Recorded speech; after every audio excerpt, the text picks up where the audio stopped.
वादळी वाऱ्यांसह अवकाळी पावसाचं आगमन झालं आणि शेतकऱ्यांचं मोठं नुकसान झाले. मी सध्या डाळिंब बागेमध्ये उभा आहे. आपण या ठिकाणी पाहू शकता की आच्छादनासाठी वापरलेला हा खरं तर कापड अक्षरशः फाटून गेलेला आहे आणि ही बाग अक्षरशः कोलमडून गेलेली आहे. या ठिकाणी दुहेरी संकट, मजुरांची टंचाई आणि या फळबागांसाठी शेतकऱ्याने मोठ्या मेहनतीने पिकवलेली ही फळबाग अक्षरशः उद्ध्वस्त होताना पाहायला मिळत आहे. या ठिकाणी डाळिंबांच्या जे फळ आहे त्याला खरं तर गारांचा मारा लागून खरं तर या ठिकाणी हे फळ खराब होताना पाहायला मिळत आहे.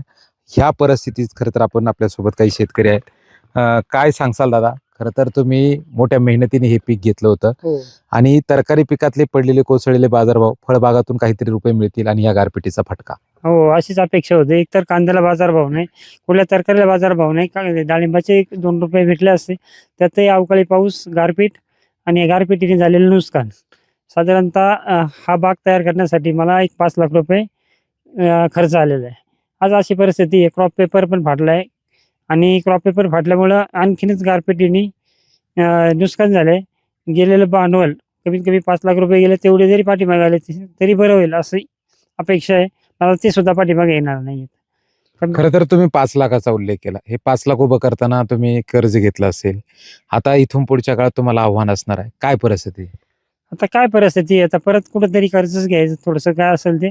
पहिलं तर 2 रुपये, कांद्यातले 2 रुपये, याच्यातले 2 रुपये काही कर्ज घेऊन पुन्हा बाग उभी करायची आणि पुन्हा ह्या पूर्ववत परिस्थितीला सामोरं जायचं. बाकी काय.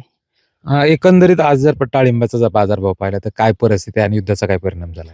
हा खाती युद्धामुळे डाळिंबाला व्यापारी सांगतात थोडा बाजारभाव कमीच आहे. जोपर्यंत युद्ध थांबत नाही तोपर्यंत बाजारभाव वाढण्याची शक्यता कमीच आहे आणि त्यातही पण 2 रुपये कसे तरी भेटले असते, पण त्यात ह्या अवकाळी पाऊस आणि गारपिटीने भेटणार ते पण नाही. आता शेतकऱ्यांना मोठ्या मेहनतीनं पिकवलेलं त्याचं डाळिंब या निसर्गाच्या सुलतानी संकटाबरोबरच आखाती देशातील युद्धामुळे त्याचे पडलेले बाजारभाव आता पूर्णतः या शेतकऱ्यानं उभं केलेलं भांडवल सुद्धा निघेल की नाही अशी शंका आता शेतकरी विचारू लागलेले आहे. आणि याच अनुषंगाने शासन या फळबागांना काय मदत करतंय हे त्या काळात पाहणं गरजेचं आहे. अमोल दरेकर, जय महाराष्ट्र, आंबेगाव.